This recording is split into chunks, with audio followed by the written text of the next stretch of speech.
नहीं नहीं, नेताजी सुभाष चंद्र बोस तो उससे बहुत पहले से कलकत्ते की आग। 1911 आईएफए शील्ड के फाइनल में मोहन बागान क्लब के जांबाज खिलाड़ियों ने अंग्रेज टीम ईस्ट। अरे जाने दो, तुम्हें तो लोग सिटी ऑफ जॉय के नाम से भी पुकारते हैं। कभी बनता था पटचित्र मेरा, अब बनता है मीम। उम्र है मेरी 300-400 साल, और खासकर फुटबॉल के मैदान पर और खाने की मेज पर। लेकिन इसमें कोई जाने जाते थे, मतलब लंदन के बाद तुम्हारा इनाम आता था। তো কেমন আছো সবাই? আশা করছি সবাই ভালো আছো। তো আজকের শেয়ার করব ভিক্টোরিয়ার যে লাইট অ্যান্ড সাউন্ড শো হয় সেই ভিডিওটা। তো কখন স্টার্ট হয় কি হয় সব বলছি। এই ভিডিওটা সম্পূর্ণ করেছে আমাদের সৌরভ বাবু ওর ফোন থেকে। আর এই ভিক্টোরিয়া শোটা দেখতে গেলে তোমাদেরকে 3 নম্বর গেটে যেতে হবে, মানে ভিক্টোরিয়ার 3 নম্বর গেটে। আর সেখানে 6:45 থেকে 6টা নাগাদ টিকিট দেয়, 100 টাকা করে টিকিট নেয়। তার আগে তোমরা কিন্তু 20 টাকা করে টিকিট কেটে ভিক্টোরিয়ার মধ্যে ঢুকে যেতে হবে। তারপর 3 নম্বর গেটে গিয়ে 100 টাকা পার হেড দিয়ে এই লাইট অ্যান্ড সাউন্ড শোটা দেখতে পারো। আর এটা দেখলে তোমাদের মানে কি বলবো, হেভি লাগবে। পুরো আমাদের কলকাতার সম্বন্ধেই বলা হয়েছে। তো আর কথা বলবো না, এই ভিডিওটা কিন্তু আমাদের সৌরভবাবু করেছে ওর ফোন থেকে, নতুন ফোন কিনেছে আর ওর ভিডিওটা খুব ভালো হয়েছে। তো চলো তোমাদের সাথে ভিডিওটা শেয়ার করি। पहले खाती थी दाल चावल, अब डिमसम है इन। हाथी की होती थी शानदार सवारी, अब फ्लाईओवर की है बारी। कुछ बदलता हुआ, कुछ पहले सा है कलकत्ते का सीन। इस डोम की ऊंचाई से ये सारे नजारे देखती हूँ मैं, कितने किस्से कहानियां हूँ मैं समेटे हुए। तो शुरू करें, 1 2 3।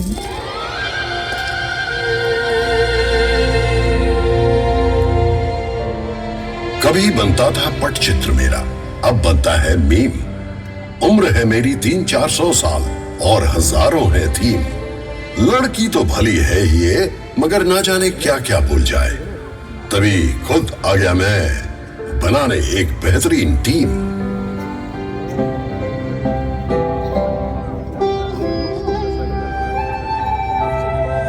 देवियों और सज्जनों, इनसे मिलिए।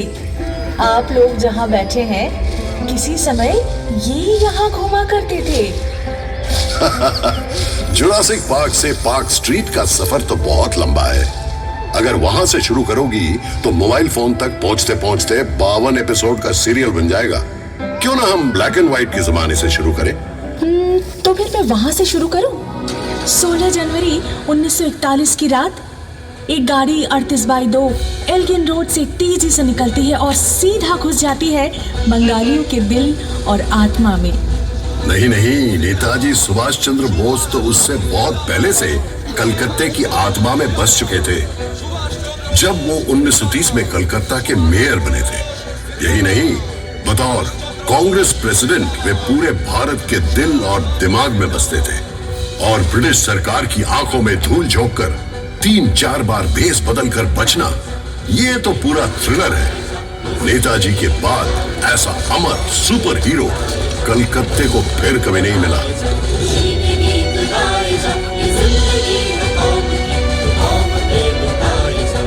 अच्छा, तो चलो ये भी बता दो कि कलकत्ते का सबसे बड़ा विलेन कौन है?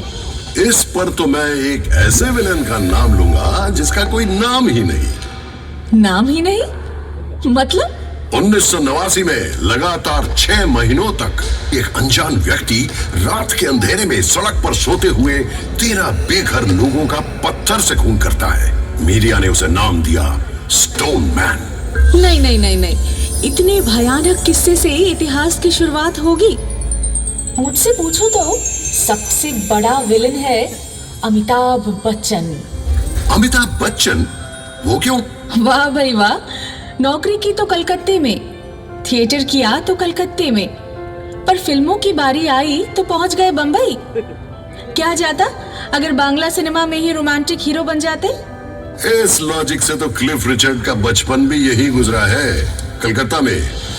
अरे मतलब हावड़ा में। एक ही बात है, वो भी यही रहते तो शायद सुमन चटर्जी की जगह खुद ही जीवनमुखी गाने लगते, है ना?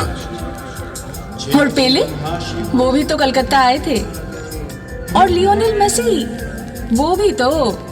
देखो, मैं एक बात साफ कह दूं, फुटबॉल को लेकर कोई मजाक नहीं। 1911 आईएफए शील्ड के फाइनल में मोहन बागान क्लब के जांबाज खिलाड़ियों ने अंग्रेज टीम ईस्ट यॉर्कशायर रेजिमेंट को 2-1 स्कोर से हरा दिया था। जरा सोचो तो, अंग्रेजों के राज में पराधीन देश अंग्रेज टीम को ही हरा देता है, और एक ऐसा दल जिसमें सभी भारतीय हैं। कलकत्ते के इतिहास में जगमगा रहा है ये दिन। वाकई, पर उसी साल ही तो भारत की राजधानी कलकत्ता से बदलकर दिल्ली कर दिया गया था। उससे पहले 139 सालों तक मैं ही तो राजधानी था, ब्रिटिश भारत का मोस्ट इंपॉर्टेंट शहर। ओहो, तो इसमें दुखी होने की क्या बात है? उन दिनों कलकत्ते में स्वाधीनता आंदोलन की एक ऐसी लहर थी जो अंग्रेजों से संभाले नहीं समझ रही थी। तभी उन्होंने 1905 में तय किया कि बंगाल को 2 भागों में बांट दिया जाए। लॉर्ड कर्जन ने एक चिट्ठी में लिखा था, कलकत्ता षड्यंत्र का एक महाकेंद्र बन गया है, इसे इस सिंहासन से हटाना ही पड़ेगा। अरे याद नहीं, सुरेंद्रनाथ बैनर्जी के नेतृत्व में राष्ट्रवादी इंडियन एसोसिएशन यहीं पर तो बनी थी। फिर यहीं गठित हुई ऑल इंडिया नेशनल कॉन्फ्रेंस, जिससे आगे चलकर कांग्रेस का जन्म हुआ। तभी तो अंग्रेज सुरेंद्रनाथ को सरेंडर नॉट बुलाते थे, और इसी पुरजोर विरोध के चलते ही तो अंग्रेज बंगाल के टुकड़े करने में असफल रहे। हाँ, तभी तो 6 साल बाद गुस्से में आकर राजधानी को ही बदल डाला। पता है इससे क्या साबित होता है? कि तुम एक बहुत ही प्रभावशाली शहर हो, अन्याय के खिलाफ आवाज उठाने वाला शहर। हाँ, जिसे एक दिन मजा के तौर पर जुलूस नगरी के नाम से पुकारा जाएगा, या फिर बीमार नगरी। अरे जाने दो, तुम्हें तो लोग सिटी ऑफ जॉय के नाम से भी पुकारते हैं। और ये भी तो सच है कि ब्रिटिश काल में तुम ब्रिटिश साम्राज्य के दूसरे खास शहर के रूप में जाने जाते थे। मतलब लंदन के बाद तुम्हारा ही नाम आता था। अरे वो तो बस पैसों के लिए, सिर्फ कर संग्रह और झूठ विक्रय से ही अंग्रेज करोड़ों रुपए कमा लेते थे। क्या मुसीबत है? अगर कलकत्ते की निंदा करूं तो तुम चिढ़ जाते हो, और तारीफ करूं तो खुद ही निंदा करने लगते हो। मतलब बस बहस करनी है ना? बहस करना तो मेरे खून में है। जानते हो भारत में पहला सेंसरशिप कानून क्यों बनाया गया था? क्यों? 1872 में जब गिरीश घोष ने इसी शहर में नेशनल थिएटर का गठन किया था। उनका पहला नाटक था दीनबंधु मित्रा का नील दर्पण। अच्छा। 3 साल बाद ये नाटक पूरे भारत में टूर कर रहा था। उसी दौरान एक दिन लखनऊ में यह नाटक चल रहा था, तो जिस सीन में भारतीय किसान आकर अत्याचारी नीलकर साहब को मारता है, उसे देखकर दर्शकों के बीच बैठे हुए ब्रिटिश सेना ने स्टेज पर चढ़कर सब तोड़ फोड़ करनी शुरू कर दी। क्या बात करते हो? अगले ही साल जब प्रिंस ऑफ वेल्स ने कलकत्ता का दौरा किया, तो समूह ने तुरंत उनके स्वागत समारोह को लेकर एक व्यंग्य नाटक का मंचन किया। क्या बात। उसके बाद अत्याचारी पुलिस कमिश्नर को लेकर भी एक और नाटक। फिर क्या था, तुरंत लागू हुआ ड्रामेटिक परफॉर्मेंस एक्ट, सेंसर की तलवार। जिसमें सेंस ज्यादा हो उसके पीछे सेंसर तो पड़ेगा ही। वहीं दूसरी तरफ जेम्स हिकी को देखो। 1870 में जब उन्होंने यहाँ से भारत का पहला समाचार पत्र द बंगाल गैजेट प्रकाशित किया, तब वे लेडी हेस्टिंग्स की गतिविधियों की आलोचना भरे लेख छापने से भी नहीं चुके। ठीक उसी तरह जैसे तुम्हारे आजकल की लिटिल मैगजीन सिस्टम का दोषारोपण करती रहती है। पूरा दिन विरोध, गुस्सा, अथॉरिटी पर व्यंग, यही सब यहाँ के लोगों के पेट में उबलता रहता है। तभी तो कलकत्ता वालों का लिवर जो है ना, इतना कमजोर है। अजी, ना तो हमारे लिवर में कुछ खराबी है और ना ही हमारे कैंटिलीवर में। हावड़ा ब्रिज एक कैंटिलीवर ब्रिज है ना? ये सन 1943 से इसी तरह खड़ा है, एकदम सही सलामत। सो तो है, हर रोज लाखों गाड़ियां, बस, ट्रक, रिक्शा इस पर से ही तो गुजरती हैं। फिर भी ये टस से मस नहीं हुआ। और सबसे हैरान करने वाली बात ये है कि इस पूरे ब्रिज में एक भी स्क्रू यानी पेंच नहीं है। इसीलिए तो जिन लोगों के दिमाग का स्क्रू ढीला है वे अक्सर हावड़ा ब्रिज के ऊपर चढ़ जाते हैं। लेकिन वहां से क्या नजारा मिलता होगा, इमेजिन कर सकती हो? मैं इमेजिन नहीं कर सकती। लगभग 100 सालों से विक्टोरिया मेमोरियल की चोटी पर अपने पंख फैलाए खड़ी हूँ मैं। क्या आपको कोई अंदाजा है कि मैं यहाँ से क्या क्या देख सकती हूँ? मैंने प्रेम में डूबी जोड़ियाँ, उनकी नोकझोंक, ये सब देखे हैं। निकम्मे लोगों की भीड़ भी, और अकेडमी ऑफ फाइन आर्ट्स की एक्सपेरिमेंटल पेंटिंग्स भी। एक तरफ रेस कोर्स की घुड़सवारी की दौड़ में बेशुमार पैसे लुटाना, और दूसरी तरफ क्लबों में कोट पैंट पहने कलकतिया बाबुओं का अंग्रेजीपन। व्यूज और न्यूज तुम मुझे सिखाओगे, मैं तो तुम्हारी नस नस से वाकिफ हूँ। सिर्फ वाकिफ ही नहीं, तुम पर मेरी संगत का असर भी दिखता है। कभी तो हवा के झोंके से तुम तेजी से गोल गोल घूमने लगती हो, तो कभी गठिया के दर्द से तुम घूमना ही भूल जाती हो। और ये इमारत जिस पर तुम्हें इतना गर्व है, कभी तो इसे ताजमहल की नकल कहा जाता था। क्या बात करते हो? अरे हाँ, क्या इसे गाय के गोबर से काला नहीं किया गया था ताकि जापानी उस पर बमबारी न कर सकें?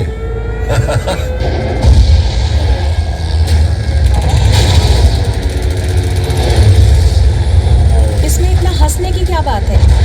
तुम्हारे मुंह पर भी कुछ कम कालिख नहीं पुती है। उसी दूसरे विश्व युद्ध के दौरान जब सैकड़ों लोग तुम्हारी सड़कों पर भूखमरी से तड़प कर मर रहे थे, तब कहाँ थी तुम्हारी विरोधी प्रवृत्ति? जब कलकत्ता वासी सड़कों पर उन मरते हुए लोगों को लांघ कर ऑफिस जाते थे, मौज मस्ती करते थे, इन भूख से बिलखते लोगों की आह को दबाने के लिए अपने घरों के दरवाजे बंद कर ग्रामोफोन पर गाने सुनते थे, तब कहाँ था तुम्हारा विरोध? देखो, मानता हूं कि जितना करना चाहिए था उतना तो खैर नहीं हो पाया, लेकिन यह भी सच है कि उस दौरान शहर की गली मोहल्ले में मुफ्त रसोई भी खोली गई थी। और वो भूखमरी तो सरकार, राजनीतिज्ञों और आला अफसरों द्वारा रचाई गई थी। स्वयं विंस्टन चर्चिल भी इतने सारे लोगों की मृत्यु की जिम्मेवारी से पल्ला नहीं झाड़ सकते थे। क्या तुम जानते हो इस अकाल के बारे में उन्होंने क्या कहा था? वैसे ही कम खाने वाले बंगालियों की भूख मजबूत यूनानियों की तुलना में कम गंभीर है। इंसान इतना असंवेदनशील कैसे हो सकता है? ये भी मत भूलना, बिजोन भट्टाचार्य द्वारा रचित अद्भुत नाटक नौबान्नो इसी भूखमरी पर आधारित था, और इसका मंचन भी इसी शहर में किया गया था। ये तुमने बिल्कुल सही कहा। इसका श्रेय तो तुम्हें ही जाता है।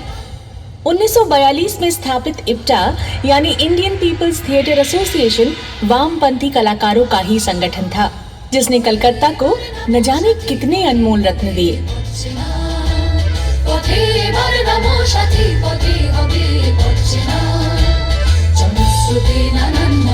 और सिर्फ नौबान्नो ही क्यों, यहाँ से तो कई यादगार गाने, नाटक और फिल्मों का जन्म हुआ।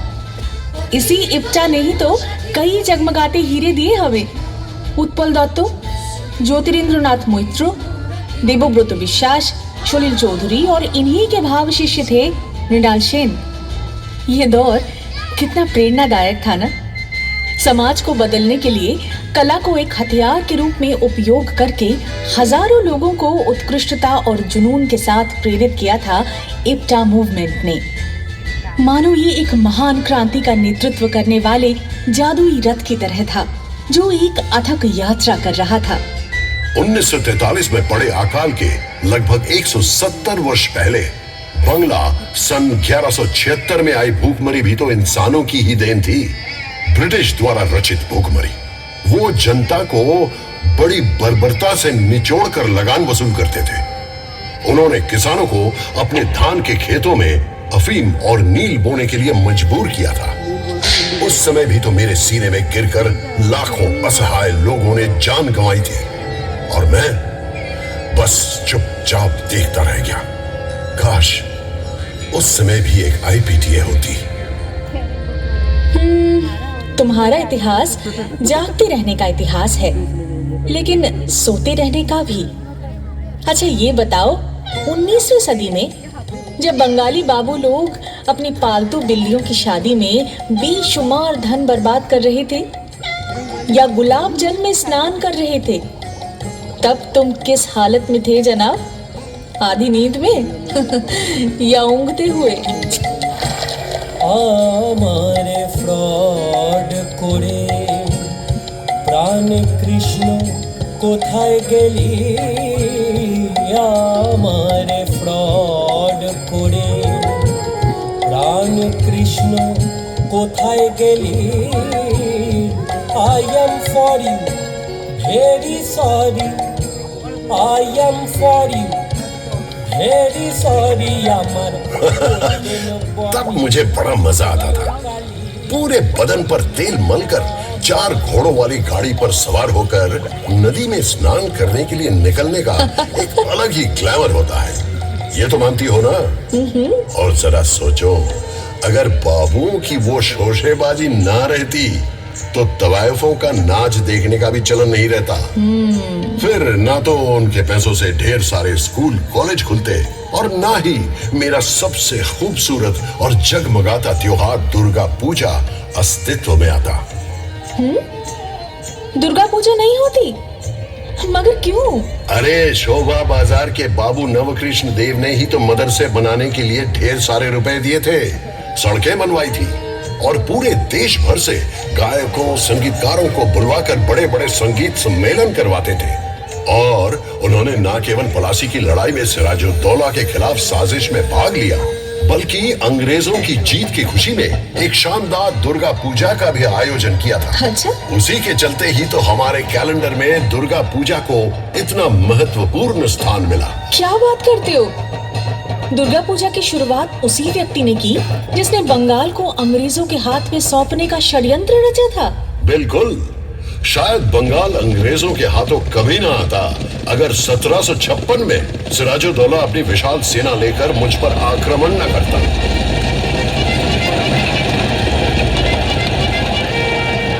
अगर वो ईस्ट इंडिया कंपनी की सेना की जमकर धुनाई ना करता तो अंग्रेज इतनी जल्दबाजी में एक नवाब के विरुद्ध जंग में कभी ना उतरते। जंग में तो वे जरूर उतरते, बस उनके प्रॉपर नाम सब बदल जाते। और वैसे भी वो इस मुल्क पर कब्जा किए बिना कहाँ बैठे रहने वाले थे। 24 अगस्त 1690 को मूसलाधार बारिश के बीच कंपनी के एजेंट जॉब चार्नॉक ने जैसे ही अपनी नाव यहाँ बांधी, बस तभी से समय का पहिया घूमा और तुम्हारे इतिहास की शुरुआत हुई। यहाँ मैं तुमसे सहमत नहीं हूँ, एक नहीं 2 पहलुओं से। चाणक्य के पहुंचने के बहुत पहले कवि कंकन मुकुंदराम ने मेरे विषय में लिखा था। उससे भी पहले 1495 में कवि विप्रदास पिपिलाई ने अपना मनसा मंगल काव्य में भी मेरा जिक्र किया था। अच्छा? सावर्ण राय चौधरी के परिवार अंग्रेजों के आने के पहले से ही कलकत्ता में जमींदार थे। भाई वाह! मेरे इतिहास की शुरुआत तो बहुत पहले से हुई थी। और ना ही तुम ये कह सकती हो कि चाणक्य के आगमन के साथ साथ चीजें भी बदतर हो गई। राममोहन राय ने सतीदाह प्रथा बंद जरूर करवाई थी, लेकिन इतना बड़ा काम क्या वो अकेले कर सकते थे यदि लॉर्ड बेंटिंक उनकी सहायता ना करते? सो तो ठीक। क्या माइकल मधुसूदन दत्त बंगला काव्य का रुख बदल सकते अगर उन पर मिल्टन का प्रभाव ना पड़ता? क्या बंकिम चंद्र बंगला में पहला उपन्यास लिख पाते अगर उन्होंने वॉल्टर स्कॉट ना पढ़ा होता? बिल्कुल सही। क्या ईश्वर चंद्र विद्यासागर विधवा विवाह का प्रचलन शुरू कर पाते यदि उन्हें अंग्रेजों का सहयोग नहीं मिलता? कि क्या अनाप शनाप बोले जा रहे हो? तुम कैसे भूल गए कि शहीद खुदीराम बोस के पार्थिव शरीर पर फूलों की वर्षा करने के लिए हजारों लोगों ने तुम्हारी सड़कों पर लाइन लगाई थी? तुम्हारे राइटर्स बिल्डिंग के अत्याचारी ब्रिटिश अफसर को गोली मारने के बाद विनय बादल दिनेश ने आत्महत्या की थी। और हाँ, तुम्हारे एक प्रसिद्ध बैरिस्टर चित्तरंजन दास, वही जिनके कपड़े पेरिस से धुलकर आते थे, उन्होंने भी तो अपने सारे यूरोपियन कपड़ों को जलाकर खादी पहनना शुरू कर दिया था। और जिस व्यक्ति को उन्होंने अलीपुर बमबारी मामले में बाइज्जत बरी करवाया था, वो कोई और नहीं बल्कि poet of patriotism Aurobindo Ghosh थे। अरे तुम तो वो शहर हो जहाँ क्रांतिकारी संगठन अनुशीलन समिति का गठन हुआ था। भारतवासी एक बार विदाई दे माँ घुरे आशी, एक बार विदाई दे माँ घुरे आशी।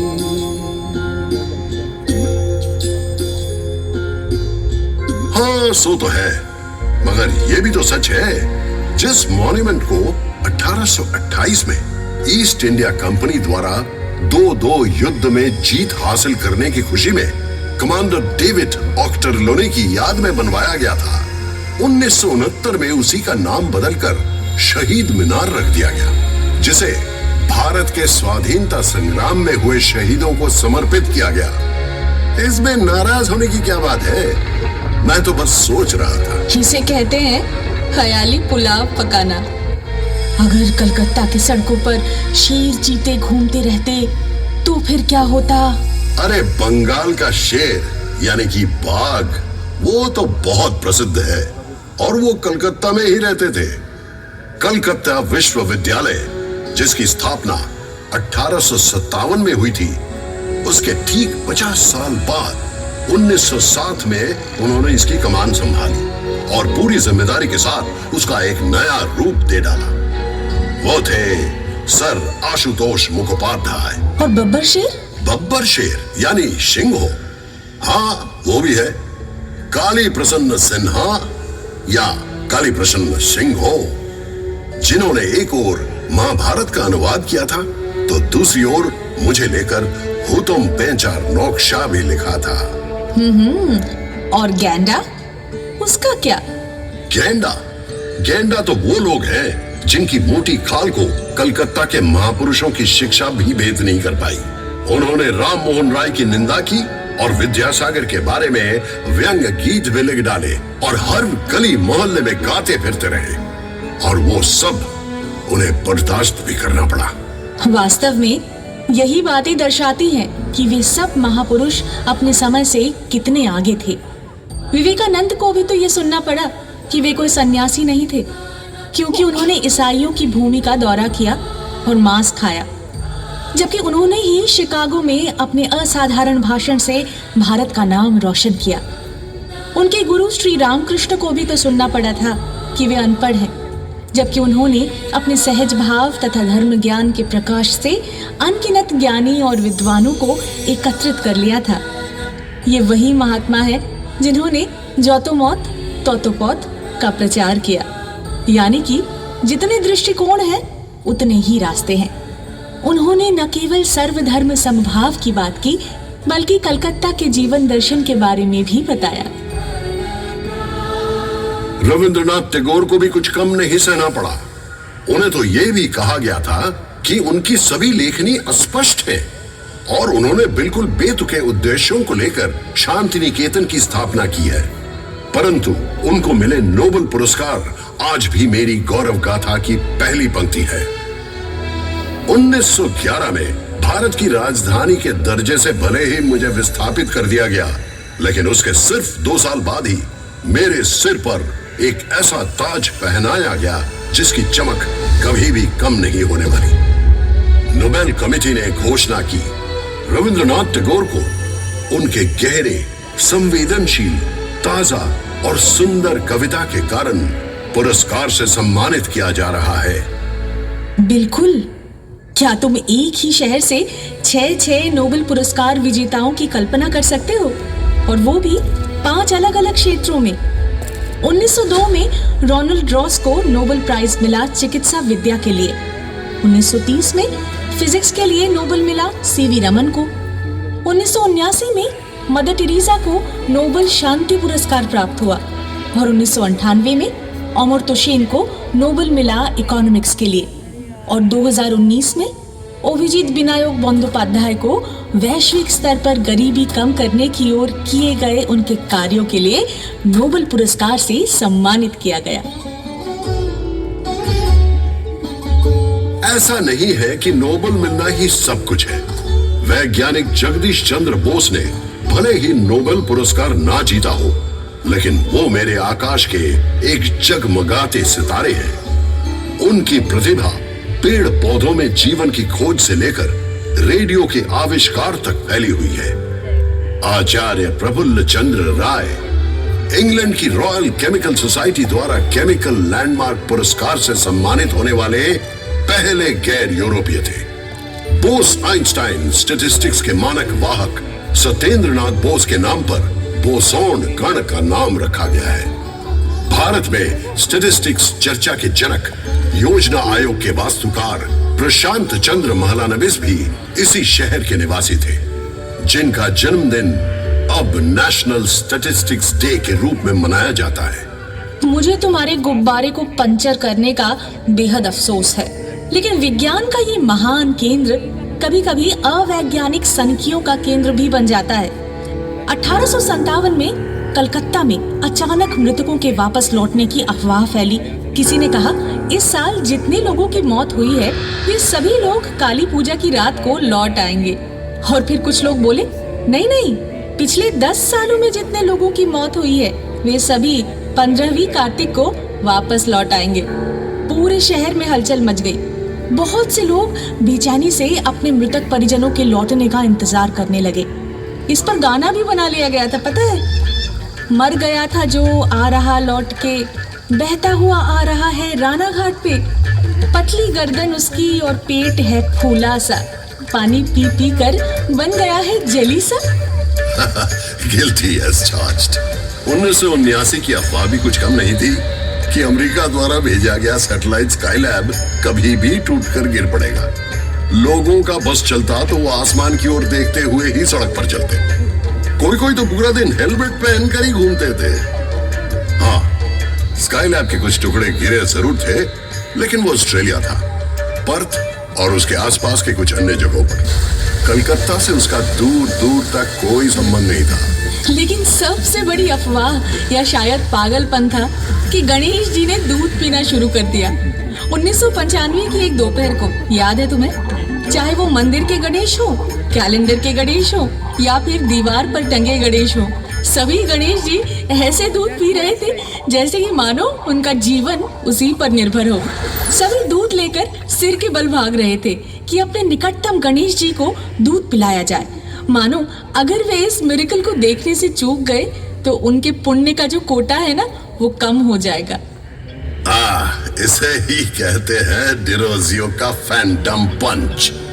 तुम उसे जानती हो? तुम्हारे से काफी पहले एक 17 साल का एंग्लो इंडियन लड़का जो हिंदू कॉलेज में अंग्रेजी का शिक्षक था, जिसने अपने छात्रों से कहा, तर्क करो, मान्य करो, अपने तर्क का उपयोग करो, परंपरा को चुनौती दो। और उसके लगभग सभी छात्र, उन्हें शिष्य कहना बेहतर है, जो दूर दूर तक यंग बंगाल के रूप में फैल जाते हैं और जुट जाते हैं समाज को सुधारने की कोशिश में। ये सब भी तो यहीं पर हुआ था ना? मुझे अच्छे से याद है किस प्रकार उन युवाओं ने रूढ़िवादी ब्राह्मणों को झकझोर कर समाज को सुधारने की कोशिश की। 70 के दशक में एक और युवा दल ने हिंसापूर्ण नक्सल आंदोलन के माध्यम से ठीक उसी प्रकार सिस्टम पर प्रचंड प्रहार करने की कोशिश की थी। लेकिन इस बार बम और गोलियों से समाज सुधार की इस प्रक्रिया का प्रशासनिक जवाब भी बहुत जोरदार था, क्योंकि तब तक राजनैतिक परिस्थिति काफी जटिल हो चुकी थी। वो एक भयानक दौर था। रात भर बम के विस्फोटों और पुलिस जीपों की गड़गड़ाहट सुनाई देती थी और सुबह होते ही नजर आती थी गंगा के तट पर बहते हुए न जाने कितने प्रतिभाशाली युवकों की लाशें। गर्म जवान खून के धब्बों से तुम्हारा शरीर उस दिन लाल हो गया था। विचारधारा और परंपरा खो गए थे एक नए मुखौटे के पीछे। हाँ, जो तो मौत तो पौत। नक्सल आंदोलन किसी के लिए आतंक का कारण बना तो किसी के लिए रोमांटिक नॉस्टैल्जिया। चीन का चेयरमैन हमारा चेयरमैन, इस स्लोगन को लेकर कुछ लोग मुंह बनाकर मंद मंद मुस्कुराते भी थे। पर मुझे बताओ क्या कोई यहाँ रहकर चीन के नेता से प्रभावित नहीं हो सकता? क्या कलकत्ता विश्व नागरिकता का केंद्र नहीं? हाँ हाँ, यहाँ मैं तुमसे बिल्कुल सहमत हूँ। अकेला हिंदू कॉलेज ही इस बात का एक शक्तिशाली प्रमाण है। अंग्रेजी भाषा सीखनी है, पाश्चात्य संस्कृति को समझना है और उसे अपनी संस्कृति के साथ जोड़ना है। इन सिद्धांतों को लेकर, इन उद्देश्यों को लेकर भारत के अन्य किसी प्रांत में इस प्रकार का एक स्कूल स्थापित करना शायद नामुमकिन था। 1817 में अंग्रेजों और बंगालियों ने मिलकर एक ऐसा काम किया जो ना किया होता तो शायद बंगाल रेनेसां नहीं होता। हाँ बिल्कुल, मगर बंगाल रेनेसां का सोचता हूं तो वाकई विश्वास नहीं होता। अकेले ठाकुर परिवार को ही देख लो, ऐसा लगता है मानो 10-10 प्रतिभाशाली व्यक्तियों के गुण उनके परिवार के एक एक सदस्य में भर दिए गए हो। द्विजेंद्रनाथ ठाकुर, जिन्होंने संस्कृत से बांग्ला में मेघदूतम का अनुवाद किया, बांग्ला में दर्शन शास्त्र पर किताबें लिखी, आशुलिपि के बांग्ला संस्करण में सुधार किया और यहां तक कि बक्से बनाने पर भी एक किताब लिख डाली। सत्येंद्रनाथ ठाकुर ये प्रथम भारतीय आईएएस थे और उस जमाने में अपनी पत्नी को अपने साथ विदेश लेकर गए। अच्छा।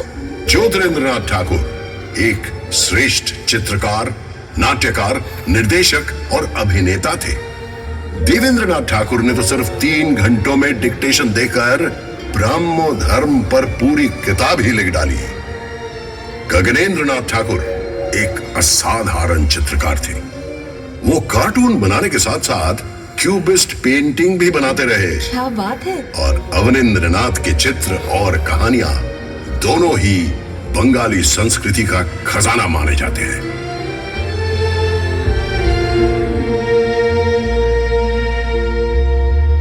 मैं तो रॉय परिवार से भी बहुत प्रभावित हूँ। उपेंद्र किशोर रॉय चौधरी एक ओर वायलिन बजा रहे थे और दूसरी ओर बांग्ला में बाल साहित्य की रूपरेखा तैयार कर रहे थे। उन्होंने बच्चों के लिए एक पत्रिका प्रकाशित की और उनके आविष्कार ने हाफ टोन प्रिंटिंग में क्रांति ला दी। उनके बेटे सुकुमार राय ने अपने हास्य छंद और गद्य से सभी को चौंका दिया। उनकी नॉनसेंस क्लब की बैठकों में प्लेटो से लेकर तुर्गनेव तक सभी पर गंभीर चर्चा होती थी। मुझे तो ऐसा लगता है वे हर सुबह पूर्व और पश्चिम दुनिया की सारी बेहतरीन चीजों को एक गिलास में घोलकर पी जाते थे। सिंथेसिस करने की ये क्षमता तो हमारे अंदर हमेशा से रही है ना? 1835 में पश्चिमी चिकित्सा विज्ञान से स्थानीय लोगों को शिक्षित करने के लिए मेडिकल कॉलेज की स्थापना की गई। फिर बाद में नृत्य कलाकार उदय शंकर ने रूसी नृत्यांगना आना पावलोवा के साथ हाथ मिलाया और पेश किया विश्व विख्यात बैले राधा कृष्ण। 1955 में सुकुमार राय के बेटे सत्यजीत राय ने अकेले ही अपनी पौथेर पांचाली के जरिए भारतीय सिनेमा में न्यू वेव शैली की शुरुआत की। वो हमेशा कहते थे कि हॉलीवुड फिल्में देखे बिना वो कभी भी फिल्म निर्माण का अपना व्याकरण नहीं बना सकते थे, जबकि विदेशियों को उनकी सिनेमा में हमेशा शुद्ध भारतीयता की ही झलक मिलती थी। ग्रहण करना, आत्मसात करना और अवशोषित करने की ये क्षमता तो मेरी रग रग में दौड़ती है। बिल्कुल सही। सत्यजीत राय ने पूर्व और पश्चिम दोनों को समान रूप से मुग्ध किया है। तभी तो 1992 में उन्हें life time achievement Oscar award से सम्मानित किया गया।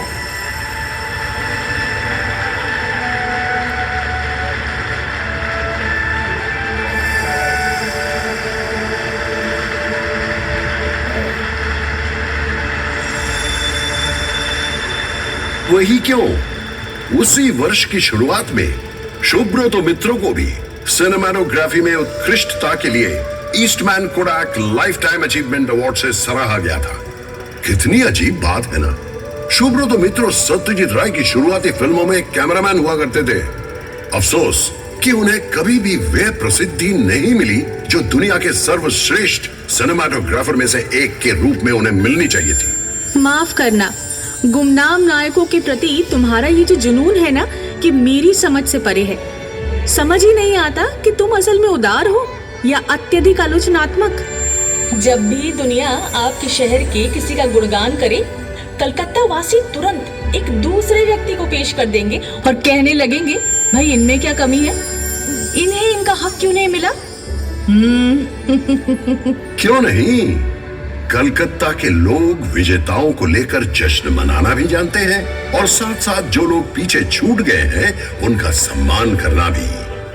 हम उन लोगों की उपेक्षा नहीं करते जिन्होंने पुरस्कार नहीं जीता, जो बिना प्रसिद्धि के ही चले गए, क्योंकि हम जानते हैं कि किसी कलाकार या विचारक का मूल्यांकन कैसे किया जाता है, ये देखकर कि उन्होंने कितना पुरस्कार एकत्रित किया है, ना कि ये समझकर कि उन्होंने कितना सोना बटोरा है।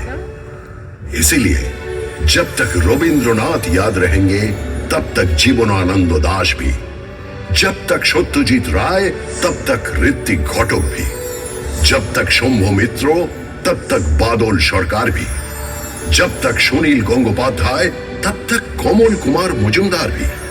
जिस प्रकार हम पंकज राय को सर माथे पर रखेंगे, उसी प्रकार शूटे बैनर्जी को भी। जैसे हेमंतो, मान्ना, सुंधा इनको सिंहासन पर बैठाएंगे, वैसे ही सुचित्रा मित्रो, कोलिका बंदोपाध्याय को भी सलामी देंगे और साथ ही निर्मला मिश्रो, प्रतिमा बंदोपाध्याय को भी, और निखिल बैनर्जी के सितार वादन में कहीं खो जाएंगे। ये कोई सनक नहीं, इसे कहते हैं गहरी अंतर्दृष्टि, समझे?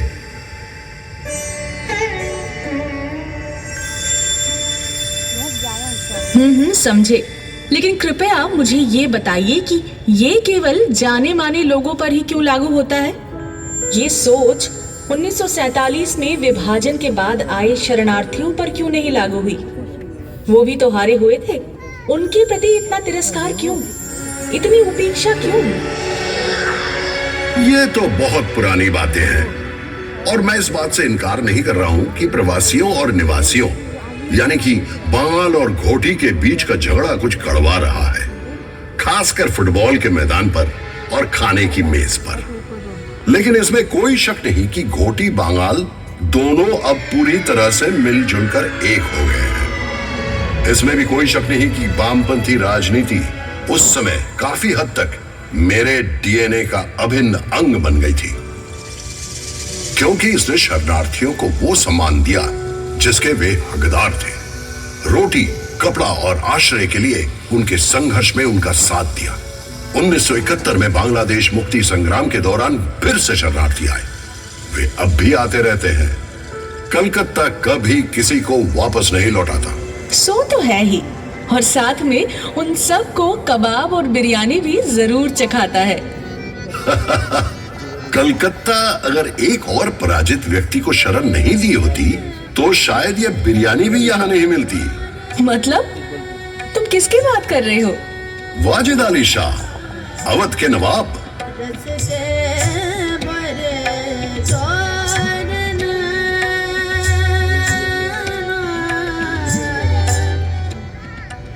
(1856) में अंग्रेजों ने बिना किसी लड़ाई के उन्हें गद्दी से हटाकर निर्वासित कर दिया कलकत्ता में।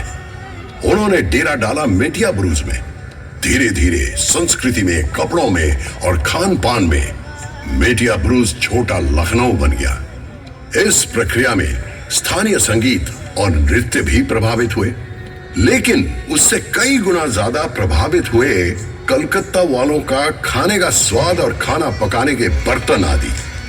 अभी कलकत्ता की सड़कों के किनारे जो कबाब और बिरयानी की दुकानें दिखाई देती हैं, उनकी जड़ें उस शर्मनाक निर्वासन के इतिहास से जुड़ी है।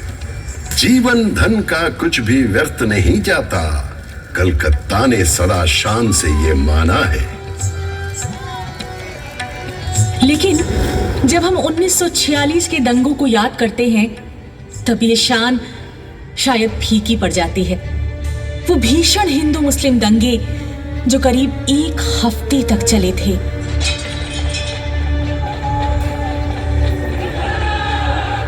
वाकई शर्म से सिर झुक जाता है, पर हाँ, साथ ही हमें ये भी भूलना नहीं चाहिए कि कई हिंदू परिवारों ने उस समय मुसलमानों को आश्रय दिया था और कई मुसलमानों ने अपने हिंदू मित्रों की जान बचाई थी। कलकत्ता हमेशा उसी जज्बे को संजोकर आगे बढ़ता रहा है। खैर वो छोड़ो, विदेशों में जब रविशंकर और अल्लाह रखा मिलकर अविश्वसनीय संगीत रचना करते हैं, जब वीरेंद्र कृष्ण भद्र का महिषासुर मर्दिनी कानों में बजने लगता है मुस्लिम कलाकारों का अलौकिक वादन के साथ, क्या तब उसी जादुई जज्बे का आभास नहीं होता? मात लो रे बुआ, बाज लो तो